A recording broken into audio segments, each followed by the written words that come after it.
Kapolrestabes bantah tudingan anggotanya pesta sabu sebelum tembak siswa. Kapolrestabes Semarang, Kombes Pol Irwan Anwar angkat bicara terkait tudingan anggota pesta narkoba sebelum melakukan penembakan terhadap siswa SMKN 4 GRO berujung meninggal dunia. Adapun tudingan ramai muncul di media sosial X, Twitter, hingga menjadi trending topik. Setelah akun X @tukang mengunggah informasi adanya polisi yang pesta narkoba sebelum melakukan penembakan kepada pelajar di Semarang. Kalau info dari akun ini benar, Kapolrestabes Semarang seolah-olah nutupi kasus masa polisi pesta narkoba, tulis akun tersebut dalam captionnya. Menanggapi hal tersebut, Kombes Pol Irwan Anwar membantah anggotanya melakukan pesta narkoba sebelum insiden penembakan itu. Laboratorium forensik sudah melakukan pemeriksaan, ujarnya melansir dari kompas.com, Selasa, tanggal 26 November tahun 2024. Dia mengatakan, anggota polisi yang diduga melakukan penembakan kepada siswa SMK Negeri 4 Kota Semarang itu sudah dites urin maupun darah. Hasilnya alkohol maupun narkoba itu negatif, ungkap dia. Prarekonstruksi di 3 lokasi kejadian penembakan yang menewaskan pelajar SMK Negeri 4 berinisial GRO, 16, di Kecamatan Semarang Barat, Kota Semarang, Selasa, tanggal 26 November tahun 2024. Sementara itu, Kabid Humas Polda Jawa Tengah, Kombes Pol Artanto mengatakan, Propam Polda Jawa Tengah tengah melakukan pendalaman terkait kasus penembakan terhadap siswa SMKN 4 Kota Semarang tersebut. Kita sedang melakukan pendalaman kepada anggota dan tentunya anggota yang melakukan upaya tindakan kepolisian, penggunaan alat kepolisian seperti pistol, kata Artanto saat ditemui di sekitar Jalan Perumahan Paramount, Semarang Barat, Selasa. Tentunya anggota yang melakukan upaya tindakan kepolisian harus bisa mempertanggungjawabkan perbuatannya, ucap dia. Untuk itu, Propam Polda Jawa Tengah sedang melakukan pendalaman soal prosedur etika yang dilakukan anggota kepolisian tersebut. Ini nanti dilakukan pendalaman Propam. Sedang dilakukan pemeriksaan, namanya inisial R, ungkap Artanto.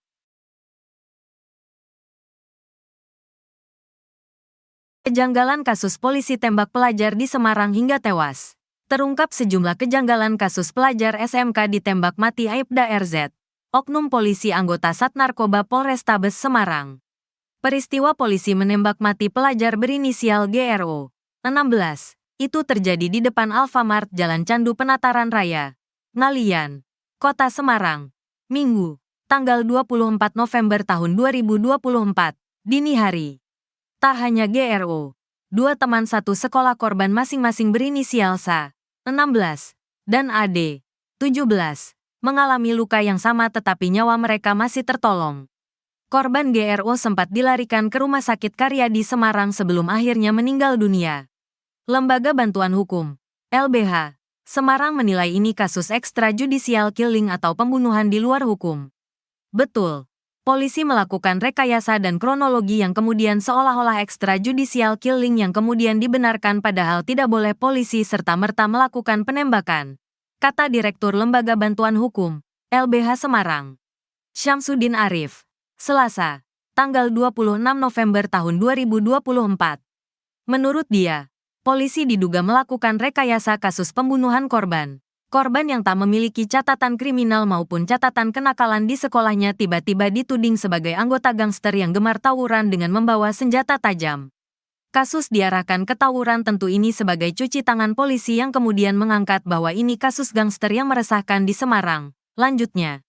Sementara, Kepala Bidang Hubungan Masyarakat Polda Jawa Tengah, Kombes Pol Artanto membantah telah merekayasa kasus. Tidak, kata Artanto ketika dihubungi. Dia beralasan, sedari awal kasus ini terbuka buktinya melibatkan media atau jurnalis untuk ikut memantau kasus. Kami tidak menutupi, ungkapnya. Klaim soal tawuran dibantah Kapolrestabes Semarang Kombes Irwan Anwar menyebut penembakan itu terjadi saat pelaku akan melerai tawuran tersebut. Anggota polisi melakukan upaya melerai. Polisi diserang hingga dilakukan tindakan tegas, menembak korban, katanya.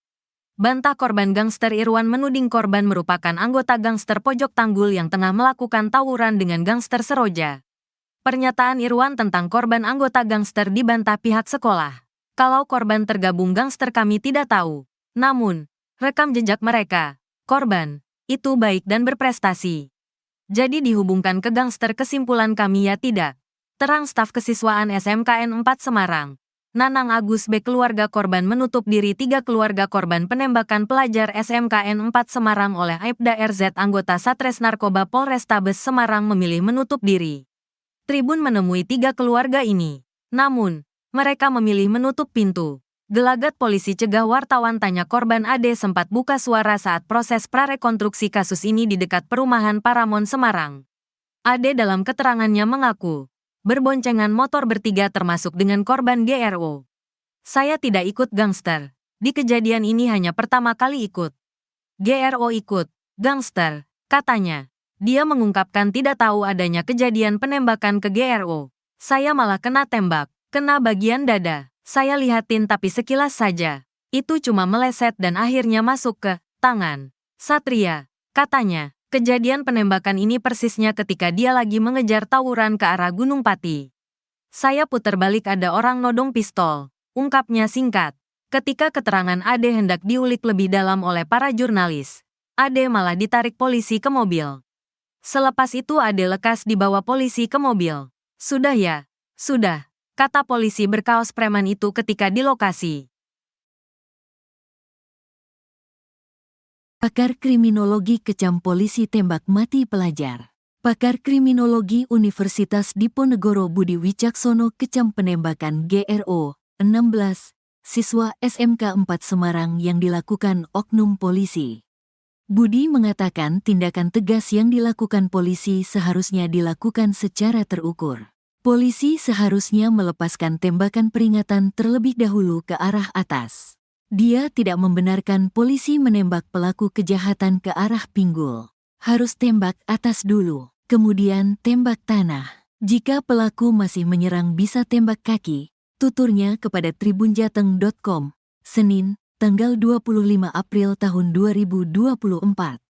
Menurut Budi, tembakan peringatan dalam rangka pembelaan diri jika terjadi penyerangan dan membahayakan petugas.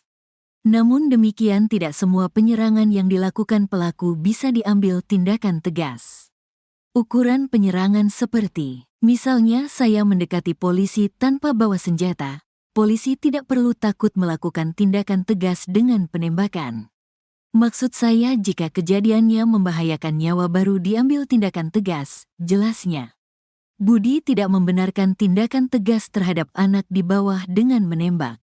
Kecuali anak itu mengancam membunuh siapapun berhak melakukan mengantisipasi. Tapi apa anak itu niat mau membunuh?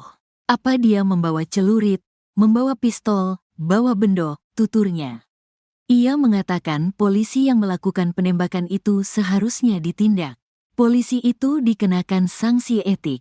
Polisi itu juga harus dijerat pasal 338 KUHP. Yang paling tidak dikenakan